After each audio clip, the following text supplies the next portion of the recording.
Bismillahirrahmanirrahim. Assalamualaikum warahmatullahi wabarakatuh. Perkenalkan, nama saya Mia Rahmawati dengan NIM 12030300069. Saya dari jurusan Hukum Tata Negara, Fakultas Syariah dan Hukum, UIN Sunan Gunung Jati, Bandung.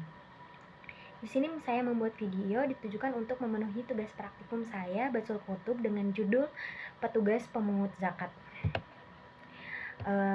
Saya akan sedikit mengulas pengertian dari zakat, wa'i, dan juga harta rampasan perang. Dimana dari ketiganya itu tentu berbeda, dimana seperti yang kita semua ketahui bahwasannya zakat ini merupakan suatu harta yang wajib dikeluarkan oleh setiap umat muslim. Di dalam Islam itu tentu saja diajarkan bahwa setiap harta ataupun kekayaan yang kita miliki merupakan suatu titipan dari Allah Subhanahu wa Ta'ala kepada umatnya untuk dikelola, di mana harta zakat ini itu kemudian dibagi menjadi dua, yaitu yang pertama harta zakat yang tidak terlihat dan juga harta zakat yang terlihat. Kemudian pengertian dari fa'i. Fa'i ini merupakan suatu harta yang didapatkan oleh umat muslim dari kaum musyrikin tanpa adanya peperangan ataupun serangan. Nah, harta ini didapatkan dari adanya perdamaian ataupun perjanjian, jizyah, dan juga dapat didapatkan dari 1/10 dari hasil perdagangan. Berbeda dari fa'i, harta rampasan perang ini merupakan suatu harta yang didapatkan oleh umat muslim dari adanya peperangan dan juga serangan. Nah, persamaan dari keduanya ini, fa'i dan harta rampasan perang ini itu merupakan harta yang didapatkan dari kaum musyrikin. Yang menjadi pembeda ialah di mana fa'i ini itu lebih dari perdamaian, namun harta rampasan perang ini itu dari dengan cara peperangan gitu. Nah, harta rampasan perang ini itu bisa berupa tawanan perang, tanah, dan juga harta. Nah, lanjut kepada petugas pemungut zakat, di mana petugas pemungut zakat ini itu dapat dilakukan oleh setiap orang, di mana selain dari keluarga atau kerabat dari Nabi Muhammad SAW, yaitu dari Bani Hashim ataupun Bani Abdul Muthalib, di mana seseorang yang menjabat sebagai petugas pemungut zakat ini itu memiliki 3 kewenangan, di mana yang pertama ia itu dapat menangani pemungut zakat dan kemudian dapat membagikannya. Kemudian yang kedua, ia juga dapat menangani tugas pemungut zakat, tetapi tidak dengan pembagiannya, di mana ya maka ia hanya berwenang sebatas untuk mengurus pemungutan zakat saja, tetapi tidak dengan pembagiannya. Kemudian yang ketiga, tugasnya dalam pemungutan zakat ini masih umum, ia diberikan tugas untuk membaginya, namun tidak diberikan tugas untuk membaginya, namun ia juga tidak dilarang untuk membagikan zakat tersebut. Nah, dari pembagi yang tadi saya sudah sampaikan, di mana zakat itu dibagi menjadi dua, yaitu harta zakat yang terlihat dan harta yang zakat tidak terlihat. Di mana harta zakat yang tidak terlihat ini yaitu berupa harta pertanian dan juga harta ternak. Di mana harta ternak ini, di mana hewan ternak ini sudah mencapai nisabnya dan juga kepemilikannya sudah mencapai 1 tahun lebih. Nah, yang kedua yaitu harta perkebunan, di mana harta perkebunan ini sudah, di mana hasilnya itu sudah mencapai hasil jual gitu. Nah, selanjutnya dari harta tidak terlihat, yaitu berupa perak dan juga emas. Dari emas dan perak ini, apabila keduanya sudah mencapai nisabnya, maka dari keduanya itu dikenakan zakat 2,5%. Ada satu zakat yang terlihat, yaitu berupa zakat barang tambang, di mana ada 3 pendapat dari cara pemungutan zakat barang tambang ini, di mana yang pertama, besar zakat yang dikenakan itu sebesar 2,5% sama dengan zakat emas dan perak.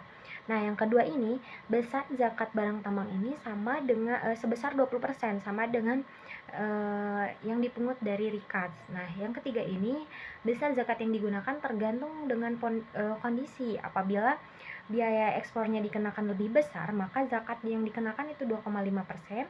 Namun apabila sebaliknya biaya eksplorasinya lebih sedikit, maka zakat yang dikenakan adalah 20%. Nah, tadi sempat disinggung mengenai rikas. Nah, rikas ini merupakan suatu harta yang terpendam sejak zaman jahiliyah, di mana harta tersebut ditemukan di tanah mati, yang artinya belum ditemui atau dimiliki oleh seseorang. Nah, tentu saja ini dalam penemuan harta tersebut maka dikenakan kewajiban membayar zakat sebesar 20% dari rikas tersebut. Kemudian zakat tersebut diberikan kepada penerima zakat.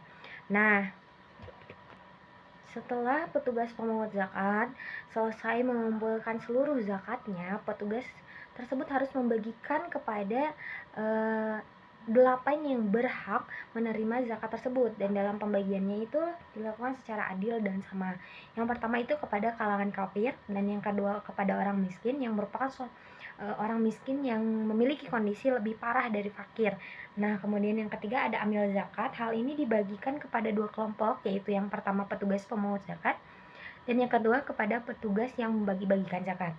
Nah, yang keempat ini mu'alaf qulubuhum, di mana mereka dibagi lagi menjadi 4 kelompok, yaitu yang pertama ada mereka yang didekati hatinya untuk membantu kaum muslimin, dan yang kedua mereka yang didekati hatinya agar tidak menganiaya kaum muslimin, dan yang ketiga adalah mereka yang didekati hatinya untuk masuk Islam, dan yang keempat adalah mereka yang didekati hatinya untuk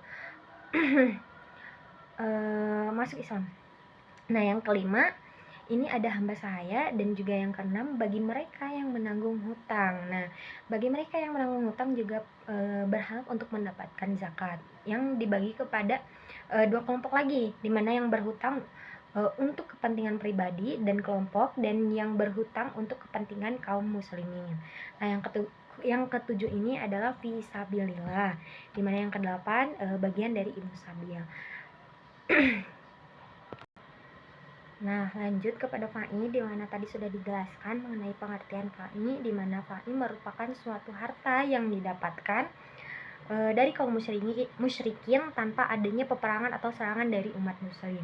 Pembagian dari fa'i ini itu dibagi kepada 5 bagian yang berhak mendapatkannya. Itu yang pertama, Rasulullah Shallallahu Alaihi Wasallam selama beliau hidup, bagiannya itu digunakan untuk kepentingannya, dan juga untuk kepentingan dari istri-istri beliau, dan juga untuk kepentingan kaum muslimin. Nah, yang kedua, bagian dari keluarga dan kerabat Rasulullah Shallallahu Alaihi Wasallam, yakni keturunan dari Bani Hashim dan juga Bani Muthalib. Nah, ketiga yaitu kepada anak yatim dan mereka yang membutuhkan, dan yang keempat dari kalangan miskin, mereka yang membutuhkan karena tidak mencukupi kehidupannya. Dengan begitu mereka mendapatkan bagian dari fa'i. Nah, kemudian yang kelima ibnu sabil, orang yang sedang melakukan perjalanan dan tidak memiliki biaya untuk mencukupi kebutuhannya. Nah, harta fa'i itu sendiri tidak dapat diperbolehkan diberikan kepada orang sebagai penerima zakat, dan harta zakat juga tidak bisa diberikan kepada penerima harta fa'i. Karena berbeda dengan zakat, fa'i ini merupakan suatu hal bagi mereka yang ikut berhijrah, bertugas untuk melindungi keamanan negara, melindungi kaum wanita, dan juga ikut serta dalam perang. Nah, berbeda dengan zakat ini mereka yang tidak ikut berperang, mereka yang tidak ikut berhijrah, begitu. Nah, seperti tadi disinggung bahwasannya keluarga dari Nabi Muhammad SAW, kerabat Nabi Muhammad SAW, yaitu Bani Hashim dan juga Bani Abu Muthalib, tidak diperbolehkan dalam petugas pemungut zakat. Namun dalam harta fa'i ini, petugas dari fa'i ini boleh dari kalangan Nabi Muhammad SAW atau kerabat dari Nabi Muhammad SAW, yakni kalangan Bani Hashim dan juga Bani Muthalib. Akan tetapi mereka tidak berhak untuk menerima atas zakat dan juga harta fa'i karena haram hukumnya bagi mereka. Nah, berbeda dengan kewenangan yang ada dalam zakat, kewenangan dalam petugas pembagian harta fai ini tidak sewenang-wenang dalam pemungutan harta fai ini langsung dibagikan oleh petugas pemungut harta fai. Namun pembagian dari harta fai ini harus ada instruksi dulu dari pemerintah untuk membagi-bagikannya. Harta fai itu sendiri dibagikan berdasarkan ijtihad dari kepala negara. Selanjutnya mengenai rampasan perang dan macam-macamnya. Macam-macam dari rampasan perang ini itu tadi tentara, tawanan anak-anak dan wanita, harta, tanah, dan juga tanah. Nah, tentara, di mana yang dimaksud dengan tentara ini adalah tentara-tentara kafir yang tertangkap oleh kaum muslimin yang ditangkap hidup-hidup. Untuk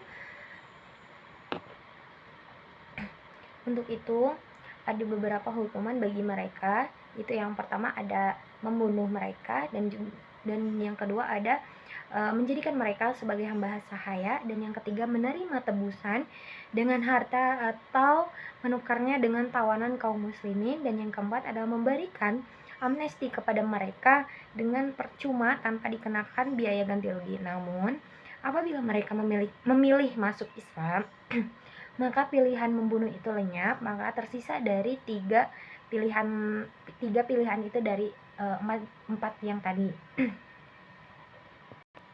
Nah, jadi ada tawanan yang dapat dibebaskan apabila mereka bersedia untuk masuk Islam dan juga menggantinya ganti rugi dengan berupa harta. Nah, dari harta yang didapatkan dari tebusan dari tawanan tersebut maka dapat dikatakan sebagai harta ghanimah. Nah, mungkin cukup sekian yang dapat saya sampaikan. Kurang lebihnya mohon maaf. Wabillahi taufik wal hidayah. Wassalamualaikum warahmatullahi wabarakatuh.